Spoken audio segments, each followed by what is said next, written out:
Lousy, Rotten, Stinkin' Grapes, written by Margie Palatini and illustrated by Barry Moser, was the winner of the Bill Martin Jr. Book Award in 2011. It is the retelling of a variation of the Aesop's fable Fox and the Grapes. The genre is a picture book, but you could also call it a fable. A fable is a story meant to teach a lesson in which animals talk and act like human beings. This is 28 pages long. It's published by Simon & Schuster with a copyright of 2009. Fox is a sly, clever, and smart fox. He tells us that over and over again in this story. And he spies some grapes growing high up in a tree on a grapevine, and he is working out an elaborate plan to get those grapes. When his attempt to get the grapes fails, he sweet talks and convinces his friends to help him. His first friend that comes along is Bear. And Fox comes up with elaborate ways to get these grapes. And his friends have easier, more efficient ways to get those grapes, but he will not listen to them.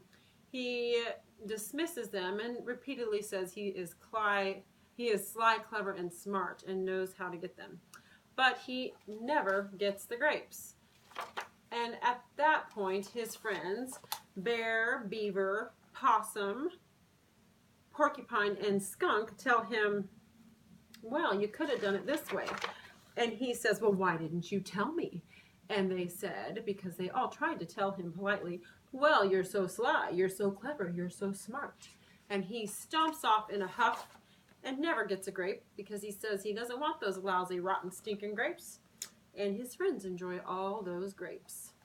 So the moral of this story, well, actually, let me talk about the illustrations. They're watercolor, and they're very realistic, and they tell the story along with the text. So they do a good job of describing what's going on in the text. And they're very humorous. The animals have wonderful faces, and you see silly pictures of the animals stacked on top of each other. But they are realistic watercolor. But the author and illustrator employ some fun tricks with the font and to switch it up and add some character to the font in the text. And I think the lesson in this book is that being overconfident or too prideful can lead to failure. Don't be afraid to ask for help if you're wrong, and don't be afraid to admit that you're wrong. The setting, of course, is on the ground under a big tree.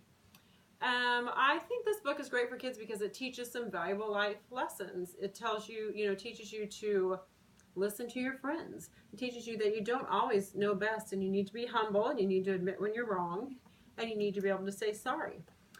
And I think we've all been through moments like that. I know for me, daily, I kind of have little battles with my children or my husband where I think I'm right and they're wrong, and I never like to admit that I'm wrong. But I do try to say I'm sorry if I'm not right.